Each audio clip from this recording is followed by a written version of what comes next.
I am Ferdinand Marcos, and I am the President of the Republic of the Philippines. I stand today on behalf of 110 million Filipinos.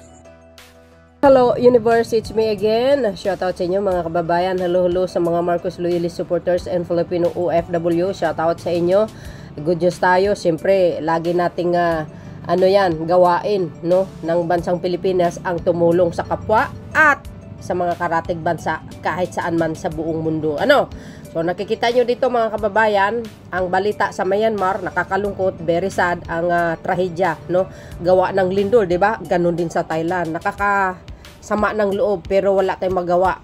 Kalikasan po 'yan mga kababayan. Only God knows everything, but nangyayari po 'yan. But we all have to do is prayers lang po, no, para sa bansa nila. Sana makarecover sila, and of course sa bansa natin, naway magkaroon ng peace, love, and unity. Tama na pong away. Tulungan na lang natin ang bagong administrasyon. Di ba? Dahil dito, sabi po ng Civil Defense Philippines, ayan mga bes, panoorin unang batch ng Philippines Interagency Humanitarian Contingent tumulak na papuntang Myanmar para magsagawa ng tumulong sa mga nasalanta ng lindol.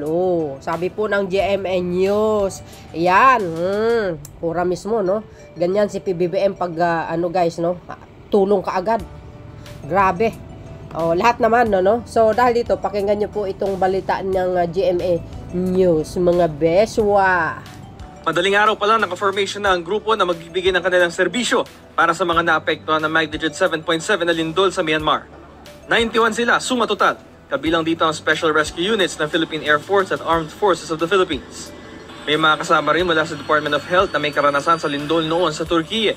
May mga kawani rin mula sa Metro Manila Development Authority o MMDA, Office of Civil Defense at Bureau of Fire Protection.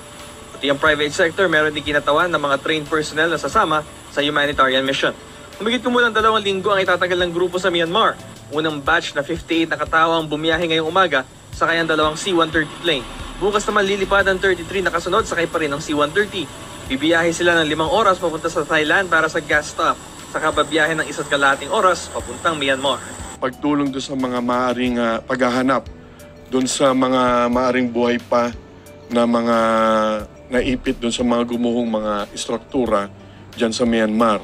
Yan ang importante dahil may panahon pa upang iligtas sila. Ini-inspire ko sila para umalis. Sabi ko, kayo sa Eastern Visayas Medical Center, silang tinamaan ng Typhoon Haiyan. So, experience din to sa big time na disaster kasi sila yung mga personnel na tumulong during sa Typhoon Haiyan. Sabi ko, pag nagkaroon ng big one sa Metro Manila, kayo ang magre-responde sa amin. So yun guys, nakita nyo, no, ang balita ng GMA News. Talaga naman, ganun Yan, tulungan lang sa bawat bansa sa buong mundo. Kahit malalaking bansa yan, ang Pilipinas handang tumulong. At siyempre, may kakayahan tayo tumulong. Yung lindol sa Turkey, mga kababayan, if you remember, talaga naman grabe. Yung sakripisyo din ng mga rescuer galing sa Pilipinas. Grabe ang tulong na ipagkaloob natin sa bansang Turkey, no? So dahil dito, sabi pa rin po ng Civil Defense of the Philippines 17 minutes ago, lumapag na sa Pinsanulok Airport sa Thailand ang dalawang C-130 planes para mag-refuel. Agay. Lula nito ang unang batch ng Philippines Interagency Humanitarian Contingent na magsasagawa ng medical at research and rescue mission sa mga nasalanta ng 7.7 magnitude lindol sa bansang Myanmar. Nakatakdang lumapag ang eroplano ng Nai Pi Tau Airport sa Myanmar. Di ba mga beswa?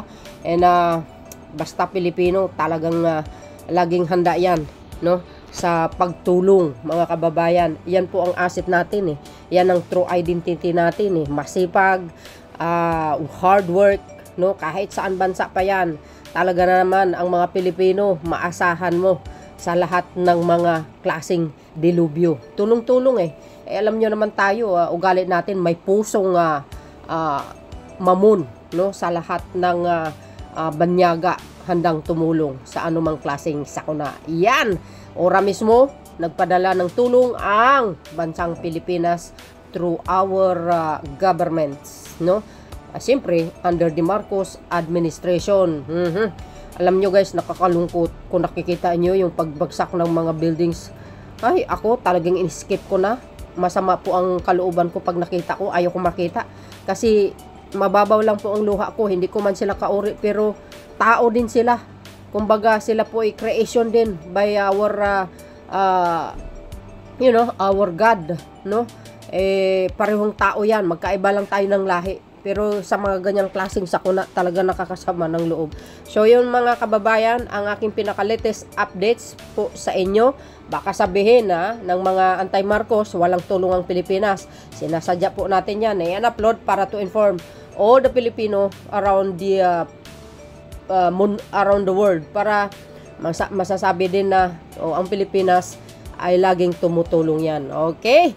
Thank you for watching. See you again on my next upload video. Bye. And babush. God bless Philippines.